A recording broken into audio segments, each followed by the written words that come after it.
বিসমিল্লাহির রহমানির রহিম। অর্থনীতি প্রথম বর্ষের এবং মাস্টার্স প্রিলিমিনারির শিক্ষার্থীরা, আজকে আমি তোমাদের মৌলিক পরিসংখ্যানের 5 নম্বর ক্লাস, পরিঘাতের 5 নম্বর ক্লাস নিচ্ছি। আজকের এই 5 নম্বর ক্লাসে আমি আলোচনা করব পরিঘাত মূল হতে স্বাধীন মাপনের উপর নির্ভরশীল। আজকের আলোচনার বিষয়বস্তু হচ্ছে পরিঘাত মূল হতে স্বাধীন কিন্তু মাপনের উপর নির্ভরশীল। মাপনের উপর, মাপন মানে স্কেল।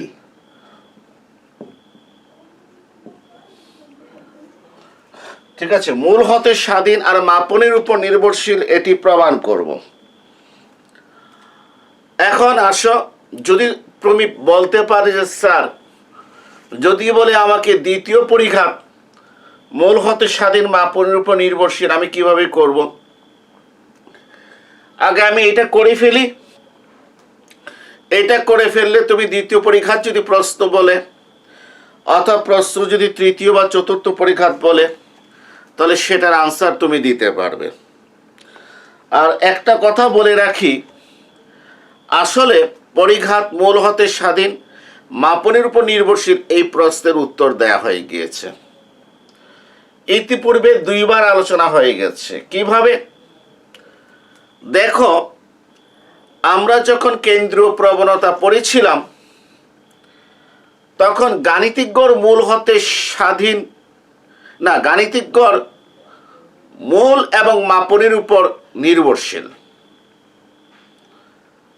গাণিতিক গড় মূল এবং মাপনের উপর নির্ভরশীল, এটা প্রমাণ করেছিলাম। এরপরে আমরা প্রমাণ করেছি বিস্তারে পরিমিত ব্যবধান মূল হতে স্বাধীন মাপনের উপর নির্ভরশীল।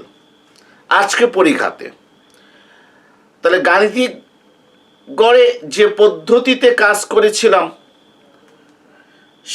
একই পদ্ধতিতে কাজ করেছি পরিমিত ব্যবধানে। আর পরিমিত ব্যবধানে যে পদ্ধতিতে কাজ করেছি পরিঘাতে, সেই পদ্ধতির সাথে 99% কি আছে, মিল আছে। অতএব তোমরা যদি আমার এই ক্লাসটা যদি আগের ক্লাসের সাথে মিল করো, অথবা যারা ধারাবাহিকতা রক্ষা করে যারা পড়ছে, তারা দেখবে আজকের ক্লাসটা তোমাদের রিপিট হয়ে যাচ্ছে। আর এই জিনিসগুলো না বোঝার কারণে, বিশেষ করে আমরা যারা সাজেশনের উপর নির্ভরশীল, আমরা পড়ে গিয়েছি পরিমিত ব্যবধান মূল হতে স্বাধীন মাপনের উপর নির্ভরশীল, কিন্তু পরীক্ষাতে প্রশ্ন এসেছে পরিঘাত মূল হতে স্বাধীন মাপনের উপর নির্ভরশীল। প্রশ্ন কমন পড়ে নাই বলে আমি আনসার করি না, আমি চলে আসি, আমার রেজাল্ট খারাপ হয়। কিন্তু যে স্টুডেন্ট শিখেছে পরিমিত ব্যবধান মূল হতে স্বাধীন মাপনের উপর নির্ভরশীল, তাহলে অবশ্যই তার পারার কথা ছিল পরিঘাত মূল হতে স্বাধীন এবং মাপনের উপর নির্ভরশীল, যেহেতু দুইটা প্রমাণে 99% কি আছে, মিল আছে। আমি একটা কথা বলি, সেটা হচ্ছে যে পরীক্ষার হলে কিন্তু আমাদের উত্তর কমন পড়ে, প্রশ্ন কমন পড়ে না। আবারও বলছি, উত্তর কমন পড়ে, প্রশ্ন কমন পড়ে না। অর্থাৎ পরীক্ষাতে যে প্রশ্নের উত্তরগুলো যেগুলো আছে, সেই উত্তরগুলো কিন্তু আমাদের জানা আছে, কিন্তু আমরা জানি না যে এই উত্তরের সাথে প্রশ্ন কোনটা। আর কথা না বাড়িয়ে আমি শুরু করছি। পরিঘাত মূল হতে স্বাধীন কিন্তু মাপনের উপর নির্ভরশীল। ধরি x1 x2 x3 dot dot xn তথ্যসমূহকে xi দ্বারা প্রকাশ করা হলো। লেখো, খাতায় লেখো।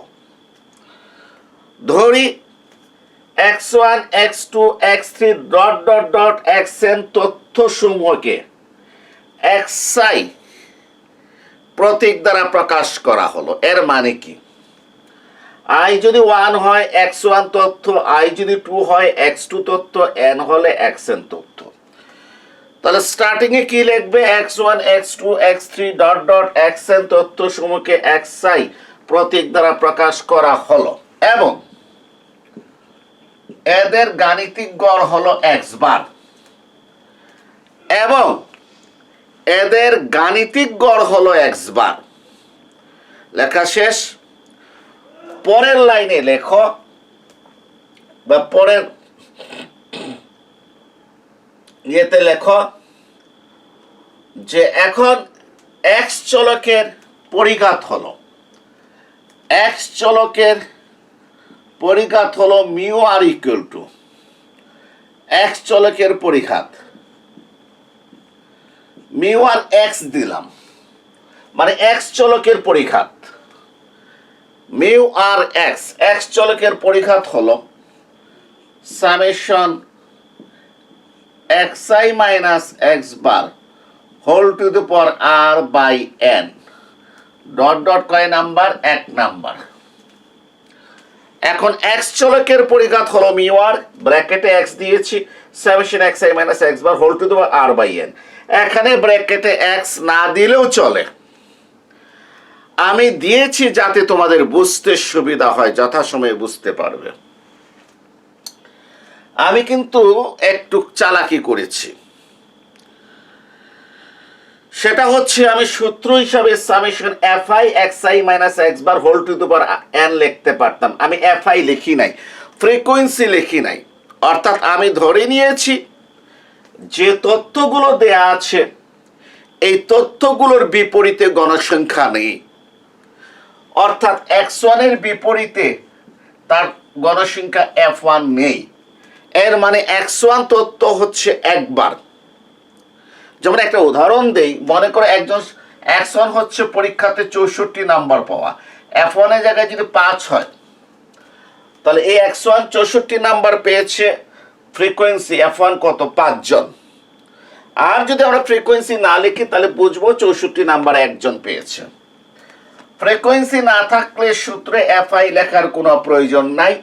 আমার অঙ্ক যেহেতু একটু সহজে কম সময়ে হয়ে যেতে পারে, সেজন্য আমি ইচ্ছে করে এখানে কি দেই নাই, f1টা দেই নাই, ঠিক আছে, fiটা দেই নাই। আচ্ছা, এখন আসো, এখন xi চলককে di চলক দ্বারা সংক্ষিপ্ত করা হলো, নিচে লেখো xi চলককে di চলক দ্বারা সংক্ষিপ্ত করা হলো যেখানে di equal to xi minus a by c। Please কি লিখবা? এখন xi চলককে di চলক দ্বারা সংক্ষিপ্ত করা হলো, আমি কিন্তু ডট ডট দিয়ে দিচ্ছি আমার কলমের কালি বাঁচানোর জন্য, ঠিক আছে। xi চলককে di চলক দ্বারা প্রকাশ করা হলো যেখানে di equal to xi minus a by c। যারা আমার ক্লাস ধারাবাহিকতা রক্ষা করে করছো তারা দেখবে এটা নতুন কোনো কথা না, এই কথাটা কেন্দ্র প্রবণতাতে বলেছিলাম, বিস্তারে পরিমিত ব্যবধানে বলেছিলাম। di equal to xi minus a by c, যেখানে a সমান মূল মানে অরিজিন, a সমান মূল আর c সমান মাপনী। মাপনী মানে কি? স্কেল। সাধারণত আমরা যে চলকগুলোকে একটা নির্দিষ্ট মান কি করি? বাদ দিই চলকগুলো হতে, প্রত্যেকটা চলক হতে, প্রত্যেকটা উপাত্ত হতে। xi মানে কি? x1 x2 x3 xn হতে একটা নির্দিষ্ট মান a বাদ দিই। যে নির্দিষ্ট মানটা বাদ দেই সেটাকে বলা হয় মূল, এবং যে নির্দিষ্ট মান দ্বারা ভাগ করে সংক্ষিপ্ত করা হয় সেটাকে বলা হয় মাপনী c, যেখানে a হলো মূল, c হলো মাপনী। এরপর নিচে তুমি লেখো এখন প্রমাণ করা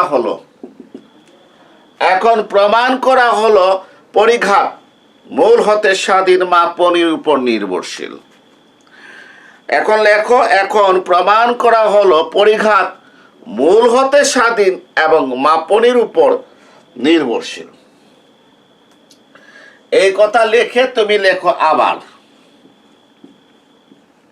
আবার না দিয়ে এখন লেখো।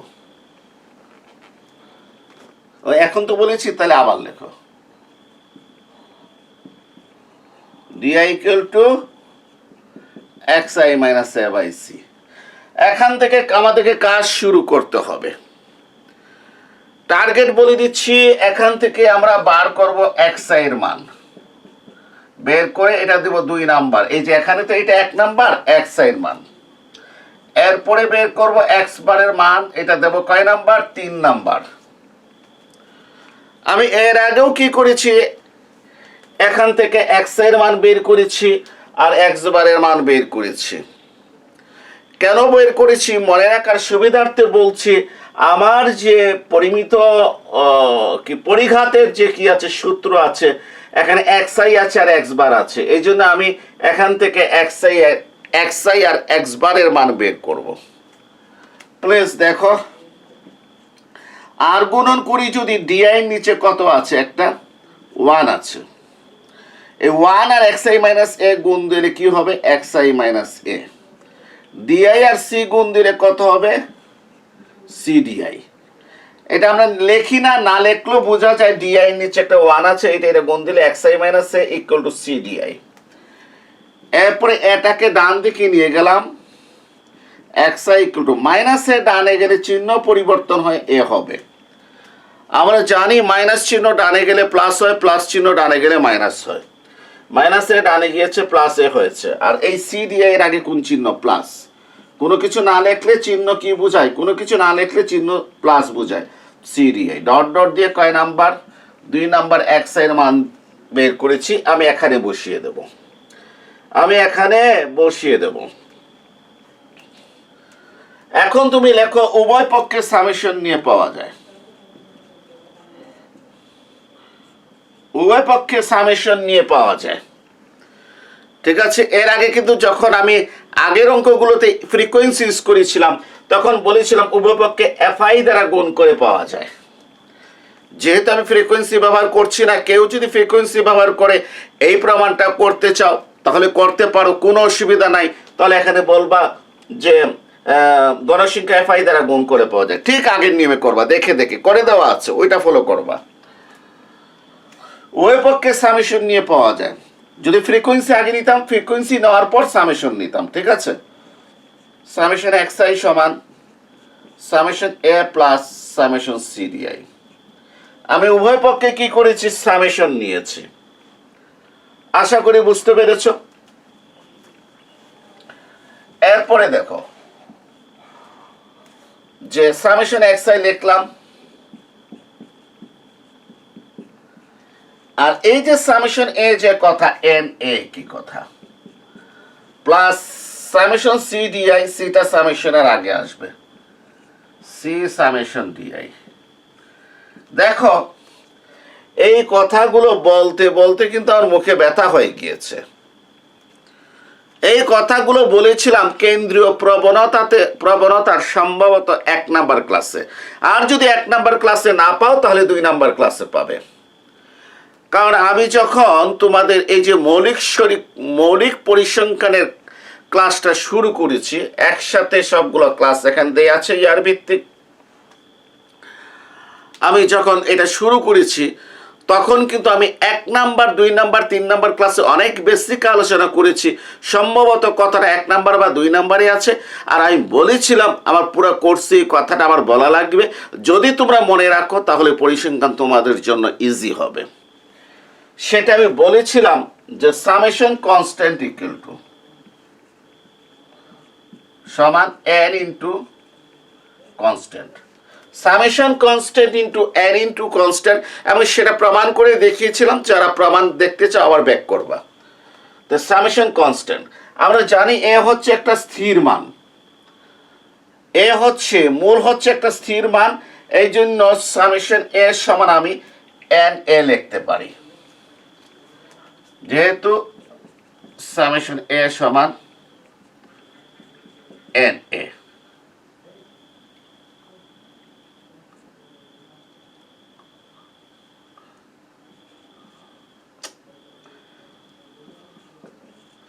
সামেশন এ সমান কত, এন এ।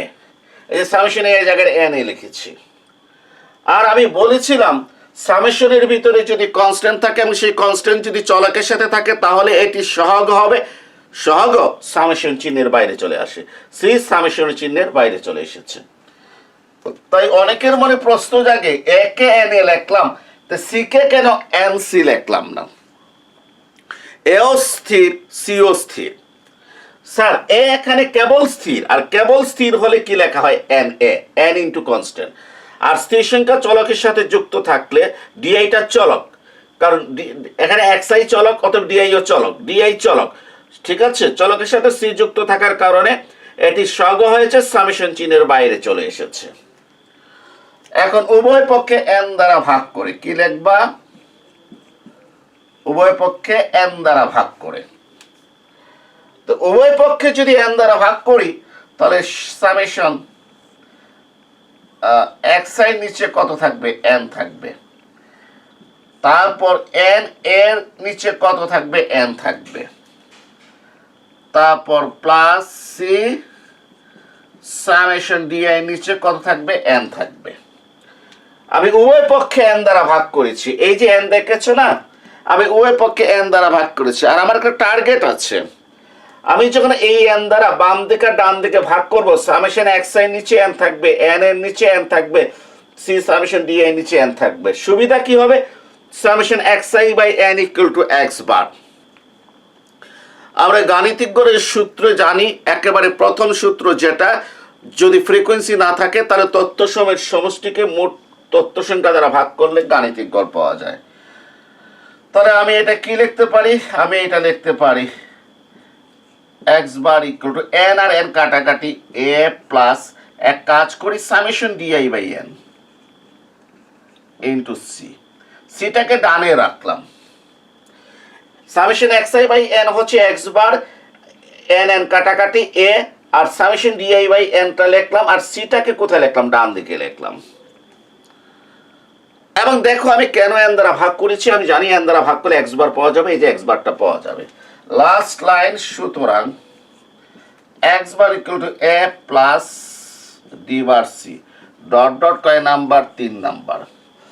ওই যে আমার 3 নাম্বার ছিল না, আমি এক্স বারের মান বাইর করব, মুছে ফেলছি, এক্স এর মান বার করবো, এক্স বারের মান বার করবো, বের করলাম, ডট ডট কয় নাম্বার, 3 নাম্বার, এক্স বারের মান বেরিয়ে গেল, a plus summation d i by n d বার।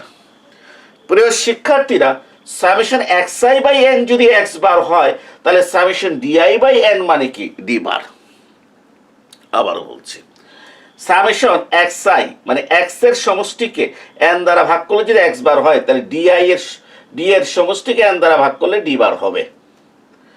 তাহলে দেখো আমি 2 নম্বরে কি আছে, এক্স আই এর মান, 3 নম্বরে আছে এক্স বারের মান। এই 2 নম্বর 3 নম্বরের মান 1 নম্বরে বসিয়ে এক্স আই এর মান আর এক্স বারের মান, তাহলে লিখে ফেলো 2 ও 3 নং এর মান 1 নং এ বসিয়ে পাওয়া যায়। দয়া করে লেখো 2 ও 3 নং এর মান কোথায় বসিয়ে, 1 নং এ বসিয়ে পাওয়া যায়। তাহলে আমি এগুলো এখন বুঝতে পারি, 2 এবং 3 নং এর মান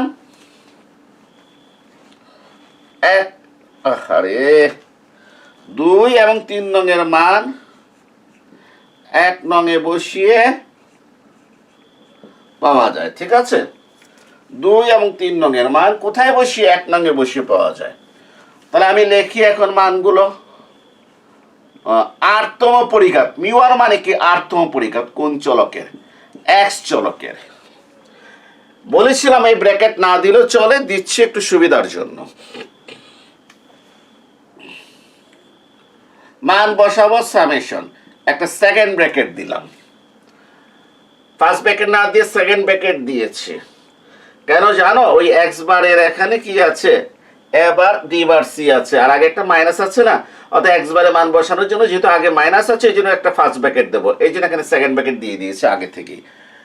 সামেশন সেকেন্ড ব্র্যাকেট, এক্স এর মানটা কত, 2 নম্বরে দেখো এ প্লাস সি ডিআই, এ প্লাস সি ডিআই, এরপর মাইনাস। আমি কিন্তু একটা কথা বারবারে বলি, যদি আগে মাইনাস থাকে তাহলে কোনো চলকের মান বের করার জন্য একটা ফার্স্ট ব্র্যাকেট বসাই দিবা, সতর্কতার জন্য, যেহেতু মাইনাস আছে এই জন্য এক্স বারের মানটা 3 নম্বরে আছে, কত বসাবো, A plus D bar C, D bar C. যদি আমি যদি ফার্স্ট ব্র্যাকেট না দিতাম তাহলে এখানে মাইনাসে লেখা লাগতো, এখানে মাইনাসে প্লাসে মাইনাস লেখা লাগতো। আমরা এটা মাইনাসে ঠিকই লিখি, আবার এইটা ভুলে কি করি, প্লাস লিখে ফেলি, কিন্তু আমরা ব্র্যাকেটও দেই না, অঙ্ক ভুল হয়ে যায়। এই জন্য ব্র্যাকেট দেওয়ার দরকার। সেকেন্ড ব্র্যাকেট শেষ করলাম, পাওয়ার কত আর, ঠিক আছে। এই দেখো ফার্স্ট ব্র্যাকেটের ভিতরে আর না, এই যে ফার্স্ট ব্র্যাকেটের জায়গায় সেকেন্ড ব্র্যাকেট, কত, পাওয়ার আর, নিচে কত, এন। তাহলে তোমার কয় নাম্বার, 2 নাম্বার আর 3 নাম্বারের মান কয় নঙে বসিয়ে, 1 নঙে বসিয়ে, ঠিক আছে। এখন আসো, মিউর মানে কি, 8তম পরিঘাত, এক্স চলকের 8তম পরিঘাত, ঠিক আছে। দেখো কত লিখতে পারি, summation A minus A cancel, ঠিক আছে। ফার্স্ট ব্র্যাকেট যখন উঠে যাবে সেকেন্ড ব্র্যাকেট রাখার দরকার নেই, এখানে ফার্স্ট ব্র্যাকেট দিলাম, A minus A cancel, C D I minus D bar C, D bar C, আর এই যে আর দিলাম, এখানে সেকেন্ড ব্র্যাকেটের জায়গায় ফার্স্ট ব্র্যাকেট আবার চলে এসেছে। তাহলে প্রিয় শিক্ষার্থীরা ভালো করে দেখো, এই সেম কাজটা কিন্তু তুমি কোথায় করেছিলে, তুমি পরিমিত ব্যবধানে কি করেছিলে তখন কিন্তু এটা ছিল, আমি বেদাঙ্ক লিখেছিলাম summation x I minus x bar by N whole square, আর এর জায়গায় 2 দিয়েছিলাম। আর মনে রাখবে বেদাঙ্ক মানে কি, দ্বিতীয় পরিঘাত। ওকে, তাহলে এক্স চলকের পরিঘাত হচ্ছে এই যে 8তম পরিঘাত, এ মাইনাস এ ক্যান্সেল। এখন দেখো আর কিছু করা যায় কিনা, ভালো করে লক্ষ্য করে দেখো কিছু করা যায় কিনা, ভালো করে লক্ষ্য করে দেখো কিছু করা যায় কিনা। সিটা আমি বাইরে নিয়ে আসতে পারি, কোনটা বাইরে নিয়ে আসতে পারি, সিটা বাইরে নিয়ে আসতে পারি, উভয়ের সহগ। প্লিজ ডিআই আর ডি বার পার্থক্য আছে, সুতরাং এইটা থেকে এটা কোনোভাবে বিয়োগ যাবে না। ডিআই মানে কি, D one ডি2 dot dot DNA, DI. আর ডি বারটা মানে কি, এদের গাণিতিক গড় হচ্ছে ডি বার, অর্থাৎ এদের সবগুলোকে যোগ করে মোট গণসংখ্যা এন দ্বারা ভাগ করলে ডি বার পাওয়া যায়। সো ডিআই আর ডি বারের ভিতরে কি আছে, পার্থক্য আছে। আমরা অনেক সময় এত উদার মন মানসিকতার হই, এখানে কোনো পার্থক্য না ধরে বিয়োগ করে 0 লিখে চলে যাই। দয়া করে সতর্ক থাকবেন। কমন সি আসে, তাহলে এখানে পাওয়ার আর আছে, ব্র্যাকেটের বাইরে গেলে সি টু দি পাওয়ার আর হবে, আশা করি বুঝতে পেরেছেন। এখানে কমন কত আছে, সি আছে, ব্র্যাকেটের বাইরে গেলে পাওয়ার আর আছে, সি টু দি পাওয়ার আর। আবার দেখো এই সি টু দি পাওয়ার আরটা যে ডিআই এর সাথে আছে, ডিআই হচ্ছে কি একটা চলক, ঠিক আছে।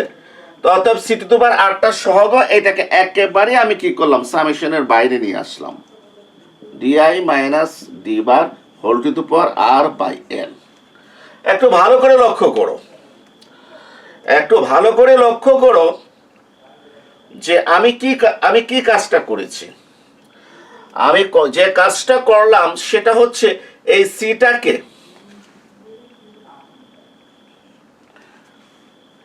এই সিটা কমন আনা যায়, পাওয়ার আর থাকার কারণে এটা এখানে হবে c to the power r, d i সাথে যুক্ত থাকার কারণে সামেশনের বাইরে নিয়ে এসেছি, সহগ সামেশনের বাইরে কি হয়, চলে আসে। এরপরে দেখো যে mu R x,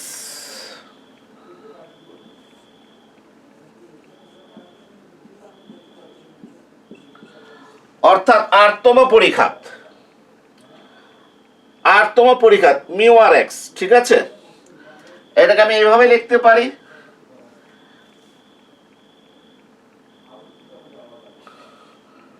summation DI minus D bar, d i minus D bar whole to the power R by n, summation DI minus D bar whole to the power R by n. এই যে এটাকে লিখলাম, আর C to the পাওয়ার আরটাকে এখানে লিখতে পারি, এখানে লিখতে পারি, এই সাইডে লিখছি, into C to the power আর। একটু ভালো করে দেখো তো, আমি আরতম পরিঘাত এক্স চলকের কিভাবে লিখেছি, summation DI minus D bar whole to the power R by N, আর সিটাকে কি করলাম ডান দিকে লিখে ফেললাম। লাস্ট লাইন এখানে লিখি না কেন,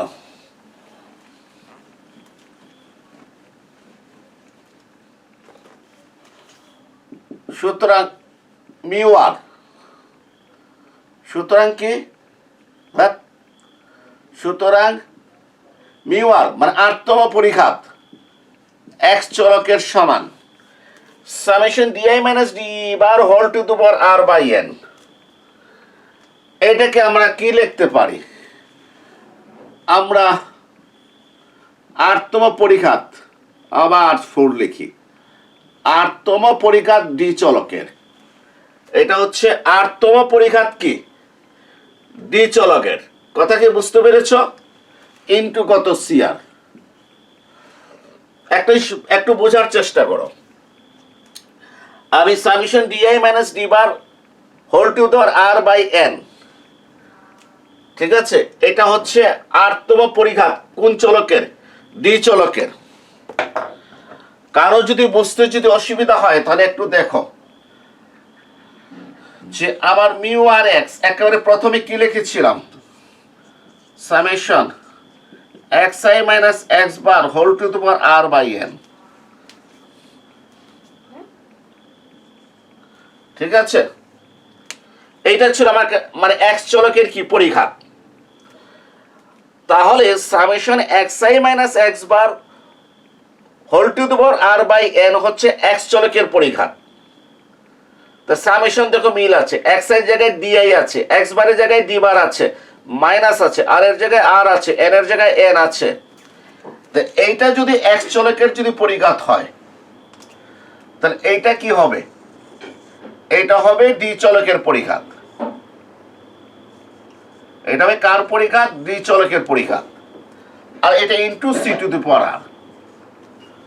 কথা কি বুঝতে পেরেছো, একটু মিলাও তো, summation summation x I D I X bar D bar minus মিল আছে, আর মিল আছে, এল মিল আছে। তো এইটা যদি এক্স চলকের পরিঘাত হয় তাহলে এই পুরাটা হবে কার, ডি চলকের পরিঘাত। তাহলে এক্স চলকের পরিঘাতটা হচ্ছে ডি চলকের পরিঘাত into C to the power R. আমরা এখান থেকে প্রমাণ করেছি, এখানে প্রমাণ করেছি, এইটা এখান থেকে স্টার্ট করেছি আর লাস্ট লাইনে এখানে এসে কি করলাম, প্রমাণ করেছি, এই যে এখানে এটা প্রমাণ করেছি। তাহলে আমরা কি দেখলাম, এটা কয় নাম্বার হলো, এটা 3, সম্ভবত 4 নাম্বার, তাহলে আমরা কি দেখলাম, এক্স চলকের আরতম পরিঘাত হচ্ছে ডি চলকের আরতম পরিঘাত into C to the power R. এখন তুমি লেখো 4 নং হতে বলা যায় যে, 4 নং হতে বলা যায় যে পরিঘাত মূল মানে কি, এ, দেখো তো এখানে এর কোনো অস্তিত্ব আছে কিনা, এর কোনো অস্তিত্ব নেই, অর্থাৎ পরিঘাত মূল হতে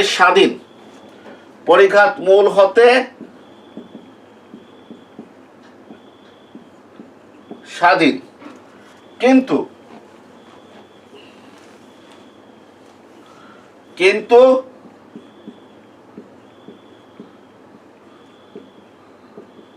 মাপনি ব্র্যাকেটে কি সি, দেখো তো মাপনি সি এর অস্তিত্ব আছে কিনা, আছে। 4 নম্বরে কি দেখছি, সি এর অস্তিত্ব আছে, অতএব মাপনি সি এর উপর কি নির্ভরশীল, এটা প্রমাণ হয়ে গেল কিনা। অতএব 4 নং হতে প্রমাণ হয় যে, তুমি কি লিখবা, অতএব 4 নং হতে প্রমাণ হয় যে পরিঘাত মূল এ হতে, এখানে এর কোনো অস্তিত্ব নাই, স্বাধীন। যদি এর উপর যদি নির্ভর করতো তাহলে আমার সমীকরণে এ থাকতো, কিন্তু মাপনি সি এর উপর নির্ভরশীল, কারণ এখানে মাপনি সি এর অস্তিত্ব আছে। তাহলে তোমাকে যদি বলে প্রমাণ করো যে পরিঘাত মূল হতে স্বাধীন এবং মাপনের উপর নির্ভরশীল, তাহলে এই তো প্রমাণ হয়ে গেল। আর যদি তোমাকে বলে প্রমাণ করো দ্বিতীয় পরিঘাত মূল হতে স্বাধীন এবং মাপনের উপর নির্ভরশীল, অর্থাৎ পরিঘাতটা স্পেসিফিক বলে দিল, পরিঘাতটা স্পেসিফিক বলে দিল। দ্বিতীয় পরিঘাত, চিন্তার কোনো বিষয় আছে? কোনো বিষয় নাই। সোজা লিখবে 4 নং হতে দ্বিতীয় পরিঘাত মানে মিউ2 কার? এক্স চলকের। আর এই জায়গায় 2 বসিয়েছো, আর এর জায়গায় 2 বসাবা, আর এর জায়গায় কত বসাবা? 2 বসাবা। কয় নাম্বার আসবে? 5 নাম্বার আসবে। 4 নং হতে এটা লিখে ফেলবা। কথা কি বুঝতে পেরেছো? তাহলে তুমি এখন দেখো, তাহলে দেখা গেল যে এক্স চলকের দ্বিতীয় পরিঘাতটা ডি চলকের দ্বিতীয় পরিঘাত। কি বলেছে স্যার? এক্স চলকের দ্বিতীয় পরিঘাতটা ডি চলকের দ্বিতীয় পরিঘাত ইনটু মাপনির বর্গের কি গুণফল। এখন তুমি কি বলবা? অতএব 5 নং হতে বলা যায় যে দ্বিতীয় কেন্দ্র পরিঘাত মাপনি এ এর কোনো অস্তিত্ব আছে? এখানে এর কোনো অস্তিত্ব আছে? কোনো অস্তিত্ব নাই। মাপনি এ হতে স্বাধীন মানে এর উপর নির্ভরশীল নয়, অর্থাৎ এ হতে স্বাধীন। এবং সরি, বহুত বড় ভুল বলেছি, এটা মাপনি না, এটা হচ্ছে মূল। মূল এ হতে স্বাধীন, অরিজিন এ হতে স্বাধীন, ইন্ডিপেন্ডেন্ট। এবং মাপনি সি, সির অস্তিত্ব আছে, মাপনি সি এর উপর নির্ভরশীল। যদি তোমাকে বলে যে তৃতীয় পরিঘাত মূল হতে স্বাধীন এবং মাপনের উপর নির্ভরশীল, কোনো অসুবিধা নাই। 4 নং হতে তৃতীয় পরিঘাত মিউ3 ব্র্যাকেটে এক্স, আর এই জায়গায় 3 ব্র্যাকেটে এক্স, আর এই জায়গায় 3 মিউ3 ব্র্যাকেটে কত ডি, তারপর কত সি কিউব। এটা 5 নাম্বার হবে। যদি দ্বিতীয় পরিঘাত যদি বলে তাহলে এটা কয় নাম্বার হবে? 6 নাম্বার হবে। এখন বলবা 6 নং হতে বলা যায় যে তৃতীয় কেন্দ্রীয় পরিঘাত এক্স চলকের তৃতীয় কেন্দ্রীয় পরিঘাত মূল এ হতে স্বাধীন, কারণ এখানে এর কোনো অস্তিত্ব নাই, মাপনি সি এর উপর নির্ভরশীল। ঠিক আছে? যেভাবে ভাষা দিয়েছিলাম ওই যে লাস্টে পরিঘাতের ক্ষেত্রে লেখে সেম ভাষাটা। যদি তোমাকে বলে চতুর্থ পরিঘাত, একটা জিনিস বলে রাখি, দ্বিতীয় কেন্দ্র পরিঘাত যে কথা, ভেদাঙ্ক একই কথা, এক্স চলকের ভেদাঙ্ক একই কথা। দ্বিতীয় কেন্দ্র পরিঘাত আর এক্স চলকের ভেদাঙ্ক একই কথা। চতুর্থ কেন্দ্রীয় পরিঘাত কার? এক্স চলকের। এখান থেকে কয় নং হতে? 4 নং হতে, আর এর জায়গায় 4, আর এর জায়গায় 4 ব্র্যাকেটে ডি, অর্থাৎ চতুর্থ কেন্দ্রীয় পরিঘাতটা চতুর্থ কেন্দ্র পরিঘাত এক্স চলকের, এটা হচ্ছে ডি চলকের তোমার পরিঘাত ইন্টু সি টু দি পাওয়ার 4, আর এই জায়গায় 4 হবে, এটা 7 নাম্বার হবে। 7 নং হতে বলা যায় যে চতুর্থ কেন্দ্রীয় পরিঘাত, চতুর্থ কেন্দ্রীয় পরিঘাত মূল এ হতে স্বাধীন, এর কোনো অস্তিত্ব নাই, মাপনি সি এর উপর নির্ভরশীল। তাহলে যদি তোমাকে স্পেসিফিক দ্বিতীয় কেন্দ্র পরিঘাত অথবা তৃতীয় কেন্দ্র পরিঘাত অথবা চতুর্থ কেন্দ্রীয় পরিঘাত মূল হতে স্বাধীন এবং মাপনের উপর নির্ভরশীল, দ্বিতীয় বললে এটা বের করবে, তৃতীয় বললে এটা বের করবে, চতুর্থ বললে এটা বের করবে, কয় নাম্বার হতে? 4 নাম্বার হতে। আর যদি তোমাকে বলে শুধু 4 নাম্বার পরিঘাত মূল হতে স্বাধীন, মাপনের উপর কি নির্ভরশীল, তাহলে পরিঘাত দ্বিতীয় তৃতীয় চতুর্থ বলে নাই, তাহলে এই 4 নাম্বার হতে কি হয়ে যাবে? প্রমাণ হয়ে যাবে। এগুলো বের করার কোনো প্রয়োজন নাই। আজকের এটা হচ্ছে পরিঘাতের 5 নাম্বার ক্লাস। পরিঘাতের 6 নাম্বার ক্লাসে কি করাবো? পরিঘাতের 6 নাম্বার ক্লাসে করাবো, দেখাও যে β1 এবং β2 মূল এবং মাপনের উপর নির্ভরশীল নয়। তোমরা জানো β2 হচ্ছে সুচলতাঙ্ক, মানে β2 মূল ও মাপনের উপর নির্ভরশীল নয়, প্রমাণ করো। অথবা সুচলতাঙ্ক মূল ও মাপনের উপর নির্ভরশীল নয়, প্রমাণ করে, একই কথা। তাও β1 আমরা জানি β1 এর বর্গমূল হচ্ছে কি? বঙ্কিমতাঙ্ক। তাহলে আগামী ক্লাসে আমরা প্রমাণ করব β1 এবং β2,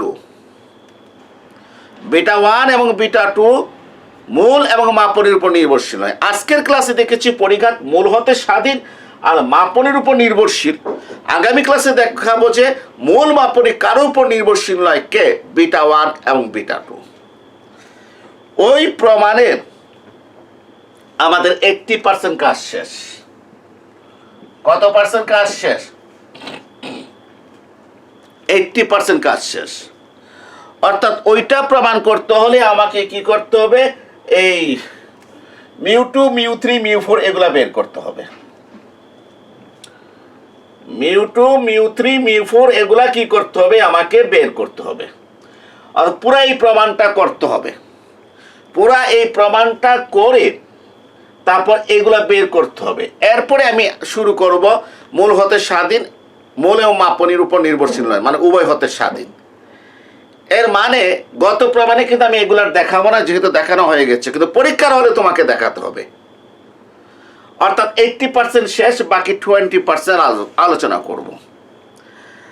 যারা সাজেশন নিয়ে যারা পরীক্ষা দেন তারা পরীক্ষাতে ভালো রেজাল্ট করতে পারেন না, এই জন্য যে তোমরা যখন স্যারের কাছে সাজেশন খুঁজো তো স্যারও চিন্তা করে একটু কম প্রশ্ন কি দেওয়ার জন্য। কারণ বেশি প্রশ্ন দিলে কয়েক পাতার সাজেশন হবে, আর তোমরা হাসতে হাসতে বলবা স্যার সাজেশন দিছে, জানো কত পাতা? কত পাতা? 16 পাতা। মোটামুটি বেশ হাস্যরসের কি হয়? সৃষ্টি হয়। তো স্যারও মান বাঁচানোর জন্য কি করে 2 পাতার ভিতরে সাজেশন দেয়। এতে কি হয় জানো? যে উনি লিখেছে যে প্রমাণ করো পরিঘাত মূল হতে স্বাধীন এবং মাপনের উপর নির্ভরশীল, কিন্তু উনি লেখে নাই প্রমাণ করো বিটা 1 এবং বিটা 2 মূল হতে স্বাধীন এবং মাপনের উপর কি? মূল এবং মাপনী হতে স্বাধীন। কারণ ওই দিনের প্রশ্ন লিখতে গেলে 16 পাতা হয়ে যাবে, 2 পাতার ভিতরে সাজেশন দিতে হবে। যার ফলে হয়েছে কি, তুমি পরিমিত ব্যবধান মূল হতে স্বাধীন মাপনের উপর নির্ভরশীল একটা প্রমাণ পড়েছ, কিন্তু পরীক্ষাতে এসেছে বিটা 1 বিটা 2, তুমি আনসার করতে পারো নাই। কিন্তু আসলে আর কোনো কিছুই পড়া লাগবে না। 20% যে বলছি, 20%ও মানে কি? জাস্ট তোমাকে কি করতে হবে? 2 আর 3 যোগ করলে 5, 4কে 2 দ্বারা ভাগ করলে 2, 3 বর্গ 9, এই কাজগুলো করতে হবে। করলে ওইটা প্রমাণ হয়ে যাচ্ছে। ইনশাল্লাহ আগামী 6 নম্বর ক্লাসে প্রমাণ নিয়ে আসবো। সবাইকে ধন্যবাদ জানিয়ে আজকের ক্লাস এখানে শেষ করছি। মনে রাখবে 6 নম্বর ক্লাসের প্রমাণটা 5 নম্বর ক্লাসের এতটুকুর পর থেকে শুরু হবে।